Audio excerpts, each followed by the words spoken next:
You ever have those moments where you're playing a game you really like, and you just stop and think, what makes this so fun for me? Well, not being Red Dead 2 is a start. If you're anything like me, then the answer to that question is probably yes. And you're also really cool. And that type of question isn't always about fun. It could be anything like, how is this so scary? Why is this so satisfying? How is this so damn boring? Okay, I'm gonna stop dunking on Red Dead 2, I promise. Horror in particular has always been something I really love figuring out. As a guy who loves horror games, and as someone who knows his way around the Roblox horror section, I've had my fair share of some really good horror games, and some really bad ones.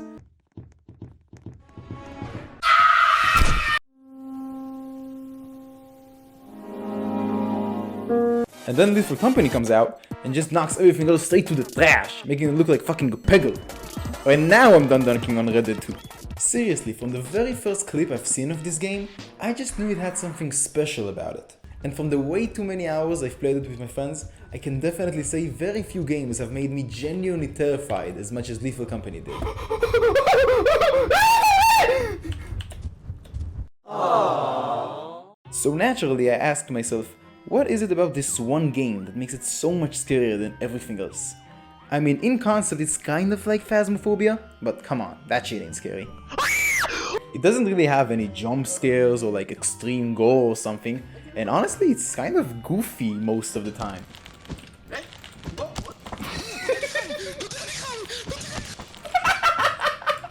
So what is it?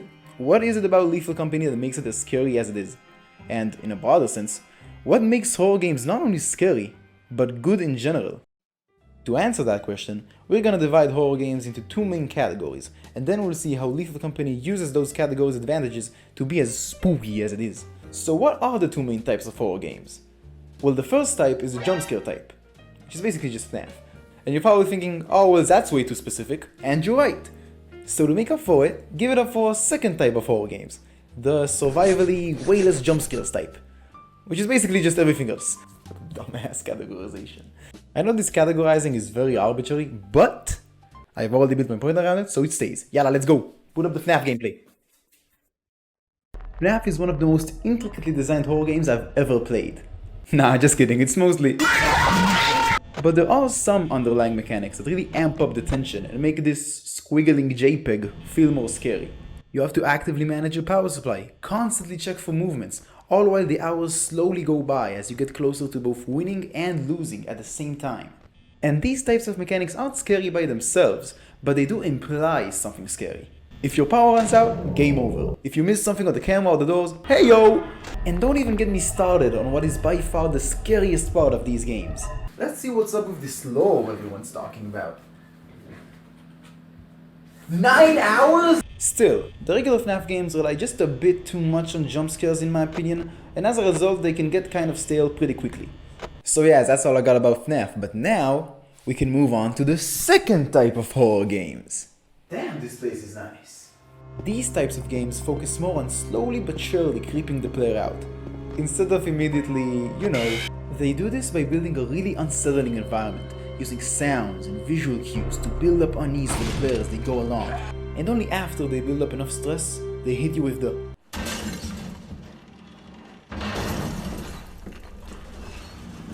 Jesus Christ! And that feels way scarier because of all of the build-up it has leading up to it.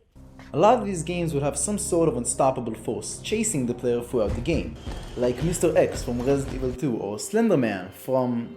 I wanna say Peggle. This mechanic makes you take in your environment even more in order to avoid these things, and that elevates your stress levels even higher.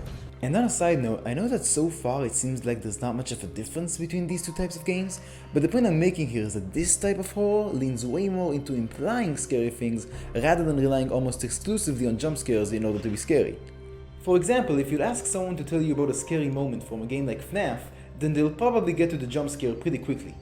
But if you ask someone to tell you about a scary moment from a game like Outlast, then they'll probably spend most of their story telling you all about the little creepy details that led up to the more scary southern part.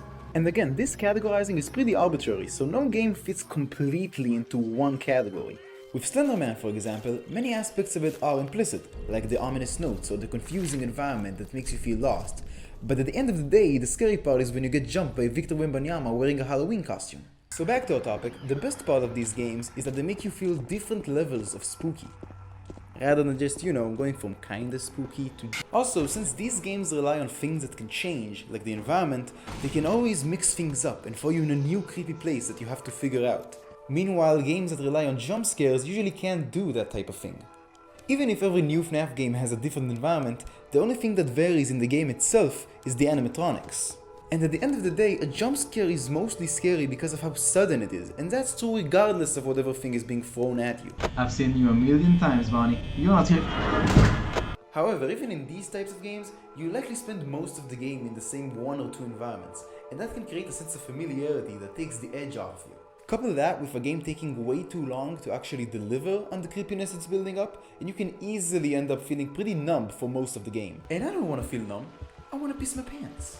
I did experience this while playing Phasmophobia, and I did only play it once, so this is probably just some bad RNG. I'm not hating on the game or anything, this is just the best example I have for it. So basically I was wandering around this house, and at first it was creepy, okay? I mean, it was dark, there were some strange noises, and the premise was that you're supposed to find something paranormal in there. So in terms of implicating scary stuff, the game does a pretty good job. And then 30 minutes went by and nothing happened. By this point, the game not only stopped being scary, but it also made me feel like I just wasted my time. And I have some important things to do. Those 9 hours won't watch themselves. On the other hand, a sense of familiarity can sometimes feel really rewarding. Like when you clear a floor in Luigi's mansion, and it just goes from carefully moving across the floor to cheerfully whispering the theme of the game. God, I love this game. But I think this kind of familiarity is only good because it's momentary, and that only elevates the tension of going to the newer areas, which are also just scarier by design. This spot's for babies! But this spot is for rock-hard men, and that's why I never get to. And also, at this point I should clarify, I've been using Fnaf as an example for most of the video, and it's usually been pretty negative. But I actually really like the game, it's just the only example I could think of to make my point. It's not like it's Five Nights at Stinkies we're talking about, that shit stinks. Thank you. I'm here all day. So now that we covered both types of games, it seems to me that we can basically see any horror game as a sort of scale of two main aspects. And I could definitely explain these two aspects in about a million different ways that would be better than what I'm about to do. And I did plan on doing that originally. But then I thought about doing it this way, and I just couldn't help myself. You'll see. I'm Yuval, and you're watching a video.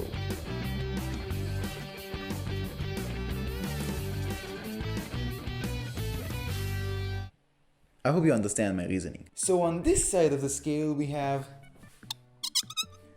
implications, which build up tension for the player while not being too scary on their own. And on this side of the scale we have payoff, which is where the game throws all of the tension it built up in your face, which in turn leads to the third, secret aspect. How much you soiled your undies. Another thing I notice is that the more a game focuses on implications, that means it typically has less frequent payoffs, and that's true for the other way around as well. But pretty much every horror game I can think of is built around these two aspects, each to a varying degree that ultimately shapes the way that game scares you. The more payoff a game has, the more quick scares it can get out of its players, but it also runs the risk of making the players numb to it just as quickly. And the more implications a game has, the more the payoff scares you, all while experiencing a wider range of stress and unease. But this method makes it easier to fumble the fear factor, either by having weak implications in payoff, or by making the player feel way too familiar with their environment, which can lead to you completely ankle-breaking the strongest guy in the game. So where does Lethal Company stand on this scale? Well, the best answer I can give is everywhere. Sometimes you'll explore every nook and cranny of a facility, only to come across some bitch-made bugs. And sometimes you'll get this.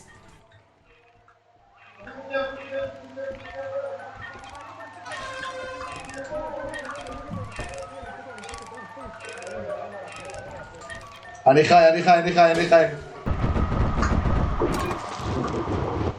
Still, the game usually leans on the implications more, especially without mods, and it nails this aspect wonderfully.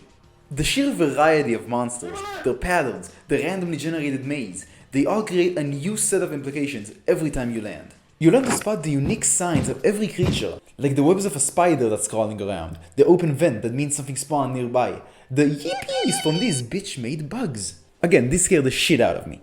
And that's only from a mechanical standpoint. When you're playing with friends and you yell out to make sure everyone's around you, That second of waiting for a response is not only scary on its own, but it's even scarier when someone doesn't answer, or better yet, when no one answers. Maybe they're just too far away, maybe they're outside putting down scrap, or maybe, just maybe, they died to the game's hardest enemy, the jump.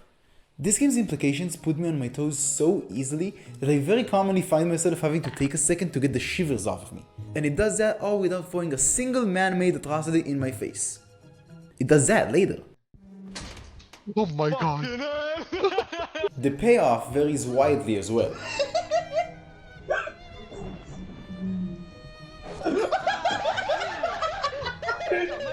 Shit can go from 0 to like a 20, and then it jumps to 60, and then back to 20 again, and then boing, you just lost everything. And I didn't even mention the best implication this game has, the quota. This feature gets smarter and smarter the more I think about it. It's actually insane. It basically makes everyone a pro gambler, always saying just one more room and then we'll go. And that always works. בוא נחזור נראה לי, אתה יודע? לא, אנחנו צריכים לוט, אנחנו נפסיד.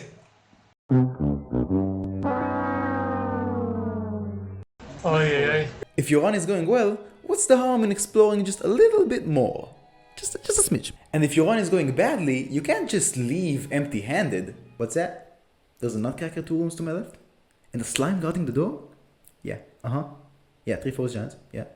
What's more is that the quota can create a special kind of incident that's not only incredibly scary by itself, but it's also completely unlike anything I've ever seen in other horror games. And that's when your team reaches the last day, but you still didn't get enough scrap to meet the quota. When this incident happens, you're the most scared you can get, but you're forced to suppress it no matter what. It doesn't matter that all your friends died and there's a coil head outside. It doesn't matter that you hear a jester winding up. Here, let me help you. You still make a run for your team, because you literally have nothing to lose and everything to gain. That's poetry right there.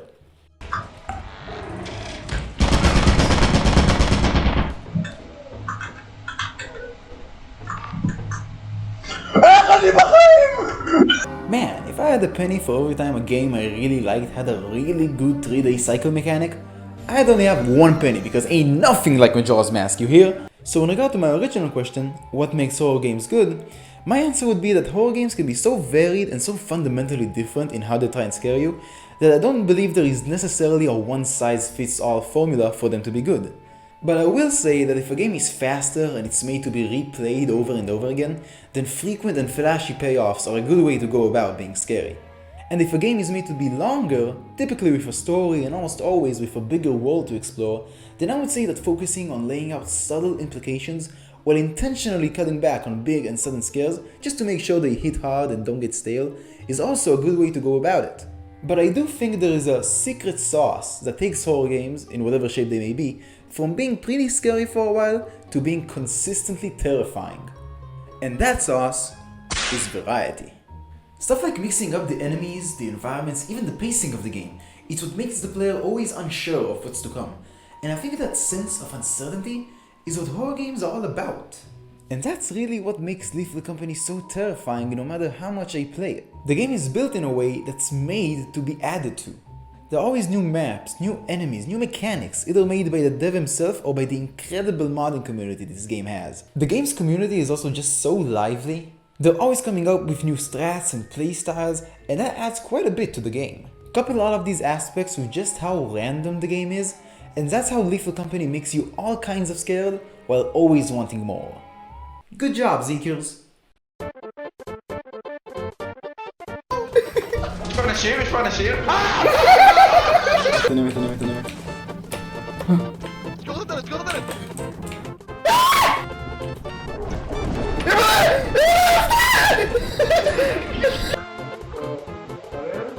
יובל? יובל יש פה 3 קהלת מתרבים.